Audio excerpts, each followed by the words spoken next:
Welcome back to some new petty revenge stories. I hope you had a great day.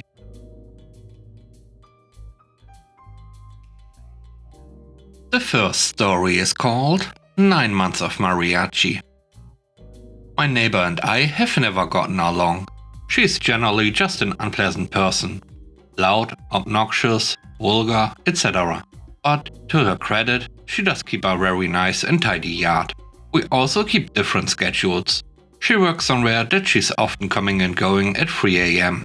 I know this because I get to hear her bass bumping loudly in her car when she leaves. I keep somewhat more conventional hours.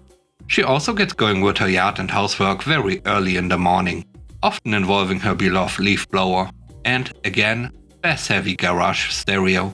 I've spoken with her a few times about it and gotten a terse sorry, but she's back at her hijinks shortly after.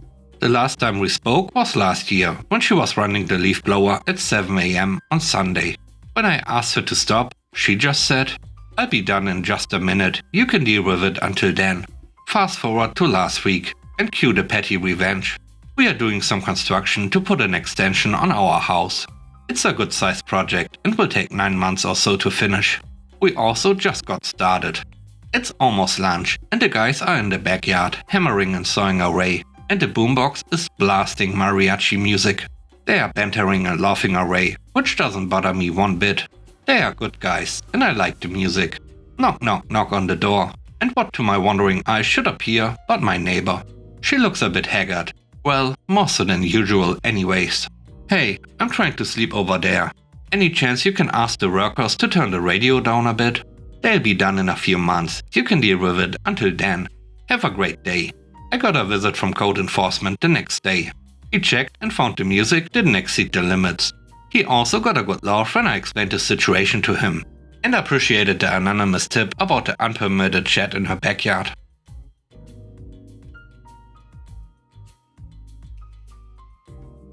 The next story is called No Dentures for You.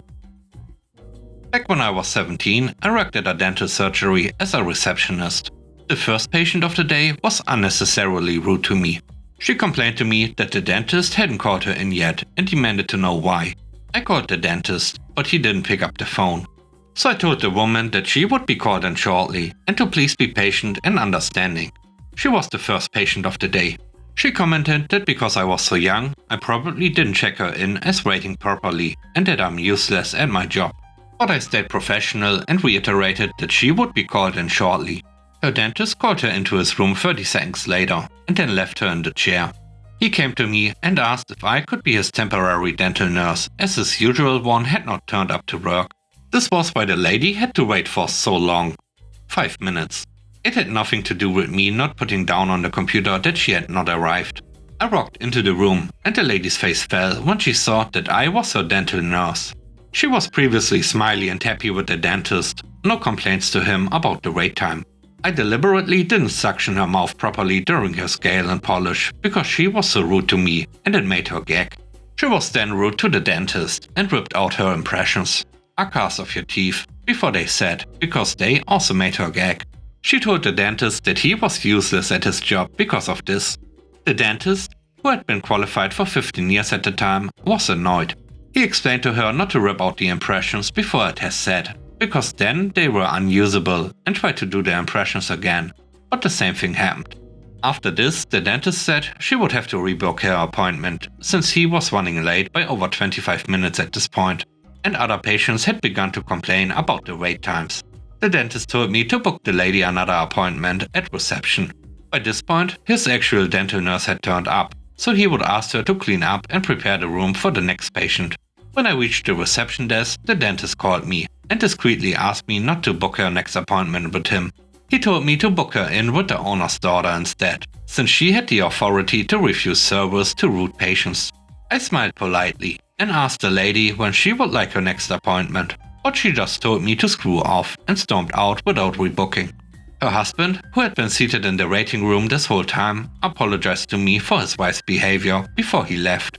Once the owner found out and asked me and the dentist what had happened, a note was put on her file. She was denied any further appointments because of her rudeness when she tried to call up and rebook. She would have been called and notified, but she had given us an incorrect number that was no longer in use. The third story is called Revenge of the Barista. I used to work in a corporate coffee shop. I quite enjoyed my co-workers, and we had lots of regulars from the surrounding neighborhood that were generally very kind and friendly, with one major exception.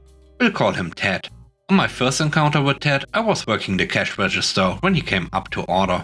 First, he was a total jerk about me not knowing his drink, even though it was my first day. I was sweet and polite and apologized. Confrontation makes me very uncomfortable, and I have an instinct to make myself very small in order to avoid it.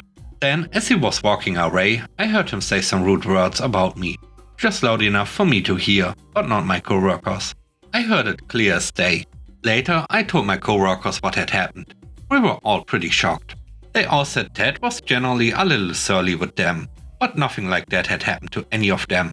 From that day on, he was always super rude to me, but at least treated my co-workers like human beings. He even asked to be rung up by someone else right in front of me one day.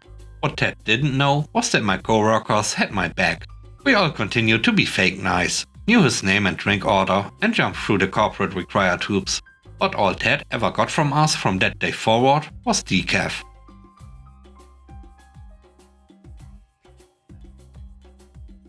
The last story is called Business Coaching.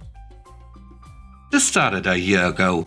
The construction company I've worked for 20 years got a new president and decided to bring in a coaching company because he heard that other big companies are doing so. Well, this company told them to bid on everything and anything, so the company could grow from $50 to $65 million a year to $750 million a year. Sounds great, right? Except most jobs are out of state and our country. Then they started looking at the books and seeing what everyone is earning a year. I've been here for a while and making $65K a year as a lead carpenter before the bonus. About double what a new guy would make. I say bonus because the first president saw huge potential in me when I first got there by saving them hundreds of thousands of dollars by doing things in-house instead of more subs. The best bonus was from a job where we were supposed to finish the job at 5% profit and ended up with close to 20% on a $24 million job. I get called into the office in a meeting on Friday afternoon with HR, the president, and the coach. Be assertive. It's your company. What the heck is going on? It has come to our attention that your pay rate is more of a superintendent than a lead carpenter. What's your point? I've been here a while. Came up just like everyone else. You've also trained most of the superintendents and some project managers. Yeah, I like to make my life easier by showing them common sense. Well, we are thinking you are going to be a better fit as superintendent than a lead carpenter. Not going to happen. I've told this to Steve 8 years ago. The coach to the president, be confident. Here's your choice. Either you become a superintendent or this will be your last job site. Can I get the weekend to decide? The HR and president were looking at each other, then looking at the coach. Sure, but Monday we need your answer. I took my wife to dinner and we talked about it, and she was interested in taking a job across the state to become a principal. She could quit making $45K a year and go straight to $90K a year and move to the middle of nowhere. So that Monday I turned in my 2 weeks notice with 8 months left on the job site. Each job gets assigned a Connex box, big metal shipping container. Mine has traveled with me for 15 years. The container belongs to the company, but the tools not so much. When the previous president took over, he would deny any tool receipt I would turn in. Every time I would get the denial reimbursement, I would tattoo my name on that tool. Many guys did this, but left the tools behind when they retired. But not me, as I was forced to quit. I turned the company truck in on Monday evening and took my truck to work hauling every tool out of the Connex. I'm talking tools with a total estimated value of $45,000. I come to find out that one of the jobs they bid on was in Canada, and they were banking on me to be a superintendent there, since I have dual citizenship. This would save them a few $1,000s in visa. After 6 months I get a letter from the court, saying I stole tools from the company when I left. I quickly hired an attorney to see what was up. They were trying to get all the tools that I purchased out of my pocket returned to them. I was the only carpenter at the company that did not have a company email, so every time a denial refund email was sent, I put it in a special folder. When court time came, the attorney hooked me up with a really nice hotel with nice waterfront view.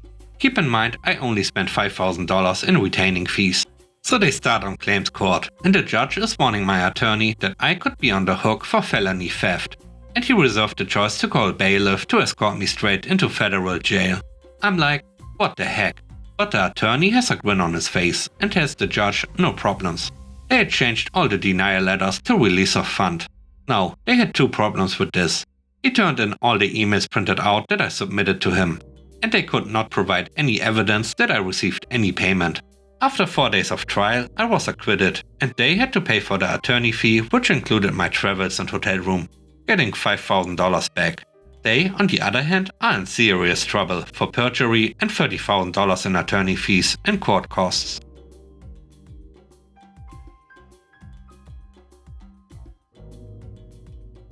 Thanks for watching the video to the end. I hope you enjoyed it. If you did, please don't forget to leave a like, comment and subscribe. And if you have time, watch another one of my videos. And now, I hope you have a great day. Stay safe. Bye bye.